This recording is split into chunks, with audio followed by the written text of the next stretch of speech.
बच्चों। तो आज हम लोग अब स्टार्ट करेंगे चैप्टर 10 बुक 2 फाइनेंशियल मार्केट्स। हम लोगों ने पहले किया था फाइनेंशियल मैनेजमेंट, अब हम लोग करेंगे फाइनेंशियल मार्केट्स। मार्केट का मतलब क्या होता है? मार्केट का मतलब कोई भी ऐसी प्लेस जहाँ पे एक्सचेंज ऑफ टू कमोडिटीज़ और two services are taken place in for some consideration, यही होता है। तो हम क्या कहते हैं कि कोई भी ऐसी मार्केट, जैसे कि आपकी नॉर्मल जोग्राफिकल वे में लें तो आपके नियर बाय मार्केट्स ले लो, या हम एक वर्चुअल मार्केट लें, या हम एक ऑनलाइन प्लेटफॉर्म लें, anything that is a market. लेकिन जब हम उस मार्केट को फाइनेंस के साथ जोड़ देते हैं तो हम कहते हैं फाइनेंशियल मार्केट्स। ठीक है, फाइनेंशियल मार्केट्स का मतलब जैसे कि किसी भी कंपनी के शेयर्स हो गए, डिबेंचर्स हो गए, या बिल्स रिसीवेबल को हम बैंक से डिस्काउंट करवा लेते हैं, या हम आपस में एक दूसरे बैंक्स जो हैं या कॉरपोरेट हाउसेस एक दूसरे को लोन देते हैं, तो ये सब फाइनेंशियल मार्केट है, राइट। तो फाइनेंशियल मार्केट करती क्या है? फाइनेंशियल मार्केट करते हैं कि एक ये हाउस होल्ड्स हैं जिनके पास कुछ सेविंग्स हैं, एक ये बिजनेस क्लास है, फर्म्स हैं जिनके पास सेविंग हो ना हो लेकिन they have funds to invest. अब बट ऑब्वियस है सेविंग्स होंगी तभी वो इन्वेस्टमेंट करेंगे, बट समटाइम्स वो, जैसे कि हमने फाइनेंशियल मैनेजमेंट में पढ़ा था, they raise fund to invest somewhere. ठीक है, तो इस तरह से एक हाउस होल्ड्स हैं, those who want to invest, those who have some surplus money, एक हमारे पास फर्म्स हैं, those who want to invest, and ये दोनों आते हैं एक सेंटर में जिसे हम कहते हैं फाइनेंशियल मार्केट्स, या सेकंड ऑप्शन होती है बैंक्स। बैंक्स और फाइनेंशियल मार्केट दोनों एक तरह से कॉम्पिटिटर्स होते हैं। मेरे पास एक ऑप्शन ये है कि मेरे पास 1 लाख रुपए पड़ा है, मैं उस 1 लाख रुपए को बैंक में फ़िक्स डिपॉजिट करवा दूं और मेरे को उस पर 6% इंटरेस्ट मिलेगा, मैं लेके खुश हो जाऊं। दूसरी ऑप्शन क्या है? दूसरी ऑप्शन ये है कि मैं उस पैसे को शेयर मार्केट में लगाऊं, और आजकल शेयर मार्केट बूम पे चल रही है, और मैं उस शेयर मार्केट से 20% का रिटर्न लूँ, but that is a risk. या चलो मैं सेफ उसमें चली जाऊँ, मैं डिबेंचर्स में इन्वेस्ट कर दूँ जहाँ पर मुझे एक रेगुलर इंटरेस्ट मिल रहा है। तो मेरे पास ये ऑप्शंस हैं। तो हम ये कहते हैं फाइनेंशियल मार्केट्स और बैंक्स जो है ना वो कॉम्पिटिटर्स हैं, बट अल्टीमेटली चाहे वो हाउस होल्ड्स हों और चाहे वो बिजनेस फर्म्स हों, दोनों ही बैंक्स में या फाइनेंशियल मार्केट में पैसा लगाते हैं। तो ये जो पैसा लगाने वाली बातें हैं, that is called allocation of funds, means to link the savers and the investors by mobilising funds. जो फंड्स इनके पास, इनकी जो पॉकेट में पड़े हैं, इनकी जेब में पड़े हैं, जो फंड बिजनेस क्लास के पास पड़े हैं, वो सारा का सारा पैसा वो यहाँ लेकर आ रहे हैं। तो फाइनेंशियल मार्केट में that is called allocative function. ठीक है, मीन्स एलोकेट और direct funds available for investments into their most productive investment opportunity. जब आप अपने फंड्स को इन द बेस्ट मैनर कहीं पर लगा देते हो जिससे कि आपको मैक्सिमम बेनिफिट मिले, मैक्सिमम रिटर्न मिले, that is called allocation of funds.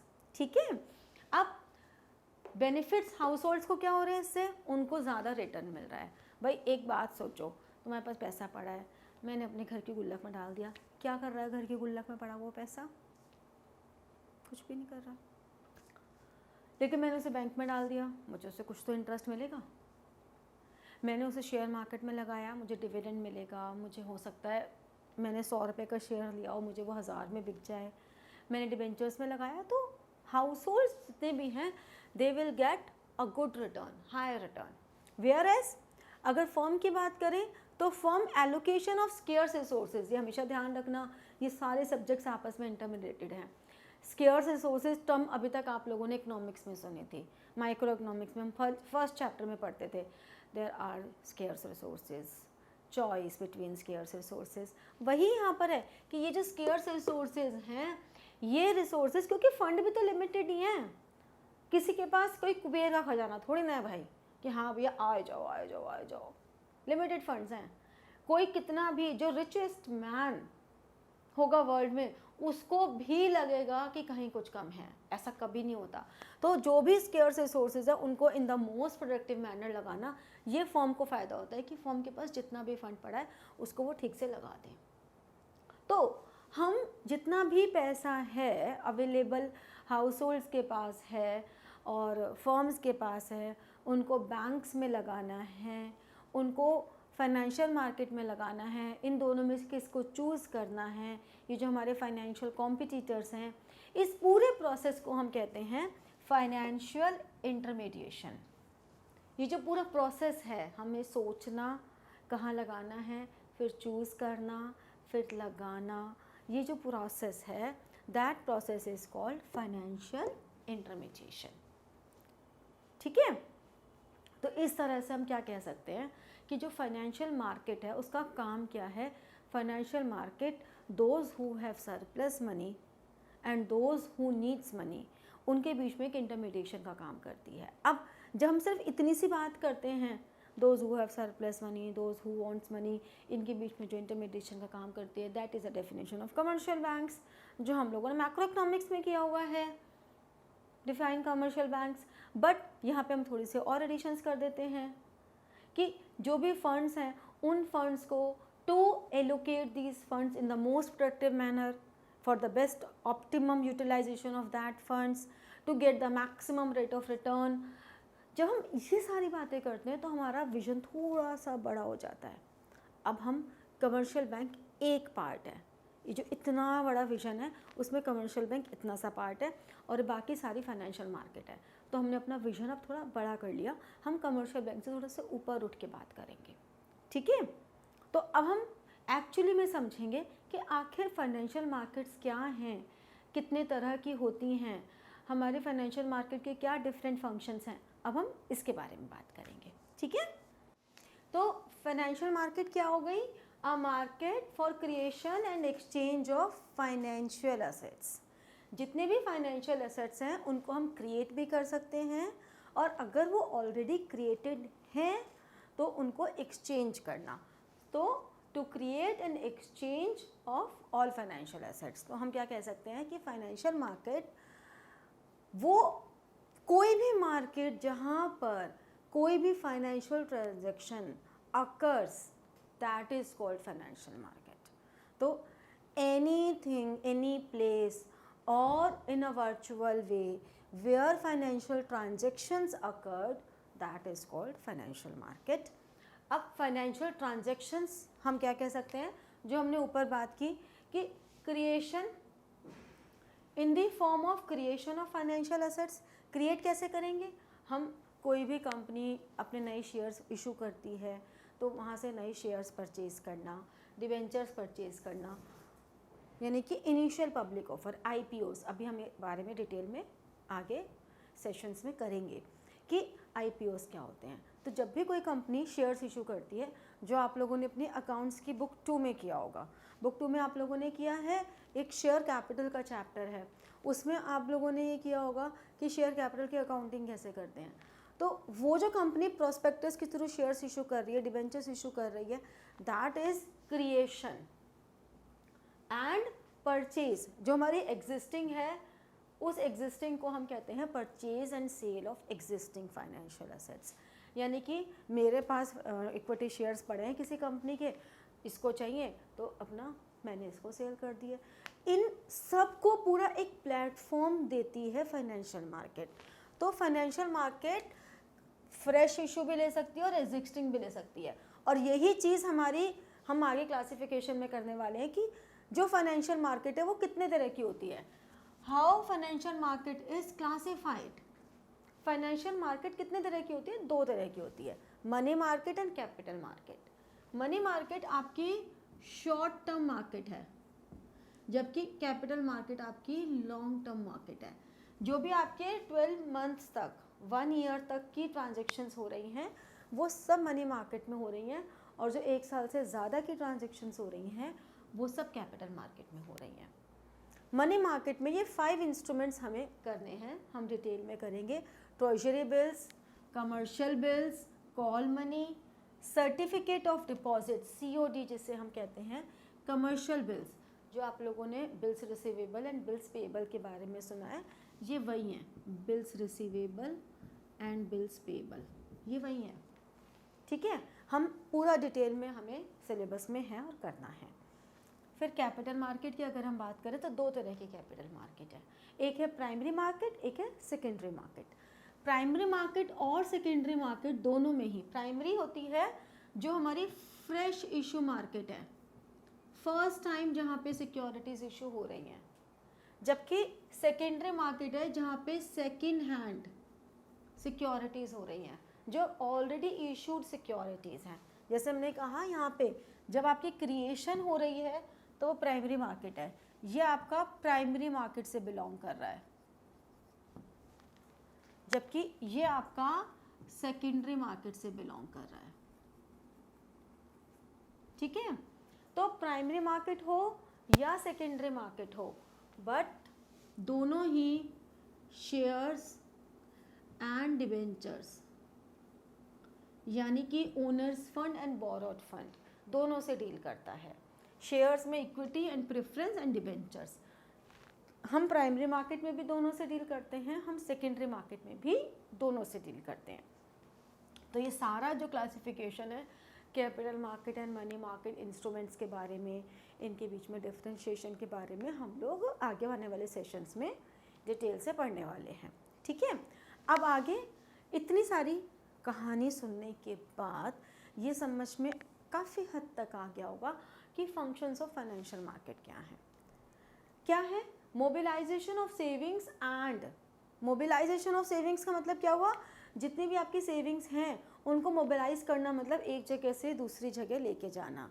अगर ये चीज़ यहीं पे स्टिक ऑन है तो ये फिक्स्ड है, लेकिन अगर मैं इसको यहाँ से यहाँ ले आऊँ तो इसे हम कहेंगे मोबिलाइजिंग, ठीक है। मोबाइल फ़ोन होता है, क्यों मोबाइल फ़ोन होता है, फ़ोन जो कि मोबाइल है, जो कि एक जगह से दूसरी जगह जा सकता है, वो मोबाइल फ़ोन है। वैसे ही सेविंग्स जो एक जगह से दूसरी जगह जा सकती हैं, वो मोबिलाइजिंग ऑफ सेविंग्स है। एंड चैनलाइजिंग, अब हमें ये तो है नहीं ना यहाँ से उठा के यहाँ रख दिया, हमें इस तरह से यहाँ लेकर आना है कि वो एक चैनलाइज करें इन द मोस्ट प्रोडक्टिव मैनर, कि अब हमने क्यों रखा है भाई, हमने पैसे को यहाँ से उठा के शेयर्स में इन्वेस्ट किया, बैंक में डाला, क्यों, क्योंकि हमें मोस्ट प्रोडक्टिव यूज़ मिल सके। हम कहीं भी इन्वेस्टमेंट करें, मोस्ट प्रोडक्टिव यूज़ का मतलब है रेट ऑफ रिटर्न हमें अच्छा मिल सके, हम जो भी वेल्थ मैनेजमेंट कर रहे हैं हमें उस वेल्थ मैनेजमेंट का आउटकम अच्छा मिल सके, ठीक है। Facilitating price discovery, price discovery कैसे होती है, डिमांड सप्लाई से। अब क्योंकि एक कॉमन प्लेटफॉर्म मिल गया सारे इन्वेस्टर्स को, सारे जो भी कंपनीज़ हैं उनको भी वो प्लेटफॉर्म मिल गया, हमें पता लग गया कि किसकी डिमांड कितनी है, किसकी सप्लाई कितनी है। तो डिमांड एंड सप्लाई से हर कंपनी को अपने शेयर की मार्केट वैल्यू पता लग जाती है, क्योंकि उसके इंटरसेक्शन से उन्हें ये पता लगता है कि आखिर मार्केट में हमारे शेयर की वैल्यू कितनी है। ऑल्दो इसमें बहुत सारी मैनिपुलेशंस भी होती हैं, आप लोगों ने बहुत सारी सीरीज़ इस पर बेस्ड आ चुकी हैं, जैसे कि हर्षद मेहता की सीरीज़ अगर किसी ने देखी है तो उस सीरीज़ में यही आता ही है कि किस तरह से उन्होंने इनसाइडर ट्रेडिंग, प्राइस रिगिंग, इस सारे कॉन्सेप्ट्स हम इस चैप्टर में डिटेल में पढ़ने वाले हैं, ये सारी डेफिनेशंस हम कवर करने वाले हैं आने वाले सेशंस में। बट फैसिलिटेटिंग प्राइस डिस्कवरी का मतलब क्या हुआ कि कोई भी इंस्ट्रूमेंट जो है उसकी प्राइस डिस्कवरी होना, ये जो शेयर है ये इसका कितना प्राइस होगा। डिबेंचर्स जनरली मार्केट में फ्लोट नहीं करते हैं, शेयर्स पे ही ये एप्लीकेबल ज़्यादा होता है, ठीक है। तो उस शेयर का मार्केट प्राइस पता लग जाता है हमें फाइनेंशियल मार्केट्स के थ्रू। फिर providing liquidity of financial assets, आपके पास फाइनेंशियल एसेट्स हैं, उन एसेट्स को आपको कैश में कन्वर्ट करना है। तो मान लो एक एग्जांपल ले हम कि मेरे पास एक कंपनी के, एक ABC कंपनी है, उस कंपनी के शेयर्स मेरे पास हैं। Now I need some funds, और मैंने कंपनी से बोला कि आप मेरे से शेयर्स वापस ले लो और मुझे पैसे दे दो। कंपनी ने कहा ठीक है। अब उसमें तो टाइम लगेगा, आप पहले एप्लीकेशन दो, फिर ये करो, लंबा प्रोसेस है। लेकिन क्योंकि आपके पास फाइनेंशियल मार्केट्स हैं तो आप सीधा लॉग इन करोगे और अपने शेयर्स बेच दोगे और अब पैसे आपके अकाउंट में इमीडिएटली आ जाएंगे। तो basically this is very easy कि आपके फाइनेंशियल एसेट्स को, चाहे वो कैपिटल मार्केट के हैं, उसके बावजूद भी वो लिक्विडिटी फॉर्म में रहते हैं। ये बात और है कि अगर आप उनको लंबे समय तक रखते हो तो आपको उससे बेनिफिट ज़्यादा मिलने वाले हैं, लेकिन फिर भी आपके financial assets when ever you want you can convert in the liquid form. ये बहुत आसान हो जाता है। फिर reducing the cost of transactions, आपकी जितनी भी ट्रांजेक्शनल कॉस्ट है वो बहुत कम हो जाती है। कैसे हो जाती है? मान लो मेरे पास शेयर्स हैं, मुझे बेचने हैं, मैंने किसी बीच में ब्रोकर को बोला कि भैया बिकवा दो, उसने कहा ठीक है इतने लग जाएंगे पैसे, उसने आगे बोला, मतलब मैं अपनी ही चीज़ को बेचने का कमीशन भी दे रही हूँ, लेकिन क्योंकि मेरे पास फाइनेंशियल मार्केट की फॉर्म में एक कॉमन प्लेटफॉर्म है, मुझे पता है कि यहाँ पे बायर्स एंड सेलर्स दोनों अवेलेबल होंगे, तो मेरे लिए बहुत आसान है सेल परचेज करना। If I want to purchase and if I want to sell, in both the cases मेरे पास एक कॉमन प्लेटफॉर्म है जो कि ऑथराइज्ड भी है, जो कि लीगलाइज्ड भी है, and I can do all my transactions at a very nominal cost. तो अननेसेसरी आपकी कॉस्ट रेज नहीं होती है, ठीक है। तो फाइनेंशियल मार्केट इस तरह से हमारे पूरे जितने भी अवेलेबल फंड्स हैं उनको इधर उधर वेस्ट होने के बजाय एक प्रॉपर चैनल देता है, एक प्रॉपर बेस देता है, ठीक है। Got it? तो हमारा पूरा इंट्रोडक्टरी पार्ट हो चुका है। अब हम नेक्स्ट सेशन में करने वाले हैं मनी मार्केट, फिर उसके नेक्स्ट सेशन में करने वाले हैं कैपिटल मार्केट। तो ऐसे हम चैप्टर को आगे बढ़ाने वाले हैं, तो हमारे साथ जुड़े रहिए, हमारे चैनल को सब्सक्राइब करके, बेल बटन दबा के, नोटिफिकेशंस देके। अगर कोई डाउट है तो आप कमेंट सेक्शन में दे सकते हैं, और हमें इंस्टाग्राम पे और यूट्यूब पे तो फॉलो करना ही होगा, खैर इंस्टाग्राम पे भी फॉलो कर सकते हैं आप हमें, ठीक है। लिंक्डइन पे भी फॉलो कर सकते हैं आप हमें, और like, subscribe, comment, share the channel, and all the best.